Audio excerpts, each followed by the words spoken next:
বেপরোয়া গতিতে গাড়ি চালিয়ে দুর্ঘটনা ঘটালে শুধু জরিমানাই নয়, হতে পারে জেলও। জানেন কি, সড়ক পরিবহন আইন 2018-তে দুর্ঘটনাজনিত অপরাধের জন্য আলাদা শাস্তির বিধান আছে। বাংলাদেশ সড়ক পরিবহন আইন 2018 অনুযায়ী যদি কোনো চালক অতিরিক্ত গতিতে গাড়ি চালায়, বেপরোয়া ড্রাইভিং করে, ঝুঁকিপূর্ণ ওভারটেকিং করে অথবা নিয়ন্ত্রণহীনভাবে গাড়ি চালিয়ে দুর্ঘটনা ঘটায়, তাহলে সেটা আইনের চোখে অপরাধ।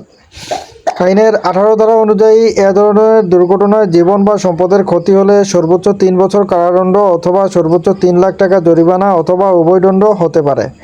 আর যদি দুর্ঘটনায় কেউ গুরুতর আহত হয় বা নিহত হয়, তাহলে ধারা 105 অনুযায়ী বেপরোয়া বা অবহেলাজনিত গাড়ি চালিয়ে কারো মৃত্যু বা গুরুতর আহত করলে সর্বোচ্চ 5 বছর কারাদণ্ড, সর্বোচ্চ 5 লাখ টাকা জরিমানা অথবা উভয়দণ্ড হতে পারে। ধারা 98 ও 105-এর অপরাধগুলো কিন্তু জামিনযোগ্য নয়, অর্থাৎ আপনি মামলা হলে সহজে জামিন পাওয়া যাবে না।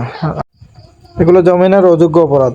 একটু অসাবধানতা একটা জীবন শেষ করে দিতে পারে। তাই ট্রাফিক আইন মেনে চলুন, নিরাপদে গাড়ি চালান।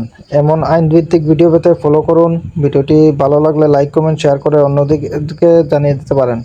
ভিডিওটি শেষ পর্যন্ত দেখার জন্য সবাইকে অনেক অনেক ধন্যবাদ।